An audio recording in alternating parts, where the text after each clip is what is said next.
slime yapıyoruz ilk defa. Evet arkadaşlar Başar ilk defa yapıyor. Evet. Yeşil yapıyoruz. Arkadaşlar. Çok güzel oluyor. Dök dök dök karıştır. Ay karıştır dök dök dök nereden? Karıştır. Şöyle. Başar bir elini çeksene. Arkadaşlar işte böyle. Yeşil yapıyoruz. Slime'ımız çok güzel. Arkadaşlar. Bu da benim için abimin 1000 tane var. Evet arkadaşlar. Arkadaşlar şimdi Başar Burak'ı dökecek. Başar da çok az dök konulardan. Başar kolun. Heh tamam. Arkadaşlar Başar biraz daha yeni yapıyor. Tamam. Döktün mü? Evet. Tamam şimdi karıştırıyor arkadaşlar. Arkadaşlar çok güzel oldu. Karıştır iyice. Çok sert karıştır. Arkadaşlar süper oldu ya. Ben de videoyu izlemek istiyorum. Biraz olmuş. Biraz daha karıştır.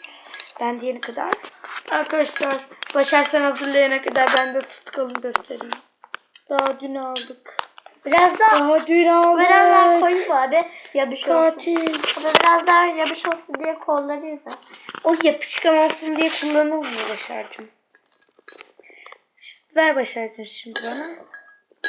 Arkadaşlar güzel yaptı aslında. Bir dakika. Nereye göstereyim? Arkadaş çok güzel ya. Arkadaşlar çok güzel. Şöyle slime'ı büyütmek istiyorum arkadaşlar. Bakar mısın? Abi bana verirsin bir olmuş mu diye bakayım. Bir dakika. Başar'cığım. Hadi göstereyim abi. Arkadaş bu ne? Yapış olmuş. Bakayım. Arkadaşlar. Bu olmamış abi. Biraz Çünkü çok güzel oldu. kaygan oldu. Bence oldu. Her zaman slime Bu böyle benim olur. için abi. Biliyorum bir dakika. Arkadaşlara göstereyim.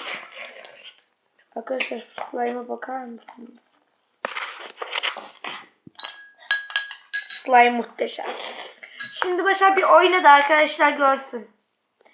Şimdi Ay bu oldu bu. Mavi ay. Düdüdüt. Minicik kaldı abi.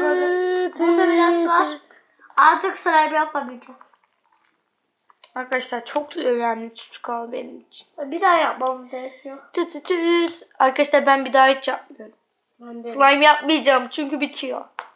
Arkadaşlar Başar biraz oynasın gördüm. Bunu arkadaşlar. Başar'cığım bu eline şöyle yani. Abi şimdi yapsaydık keşke ya.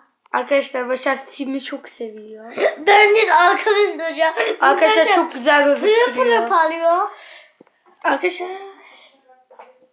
Arkadaşlar şöyle slime'ımız çok güzel. Slime'ımız çok güzel. Arkadaşlar Başar da süper yaptı. Abi ver. Arkadaşlar Başar'cığım oyunu bir görsün arkadaşlar. Muhteşem sorun slime. Gel şuraya. Arkadaşlar Gel. çok güzel oldu. Arkadaşlar bence muhteşem oldu. Başar bay bay de vedamızı ederim. Arkadaşlar şu. Ne yapıyorsun? Hayır dökme sakın dökme. Pırıl parlıyor. Arkadaşlar bugünlük bay bay. Başar sen de bay bay de. Bay bay ama oynayalım şöyle. Hadi arkadaşlar videodan sonra oynayalım. Hadi hepinize hoşça kalın. Bay bay.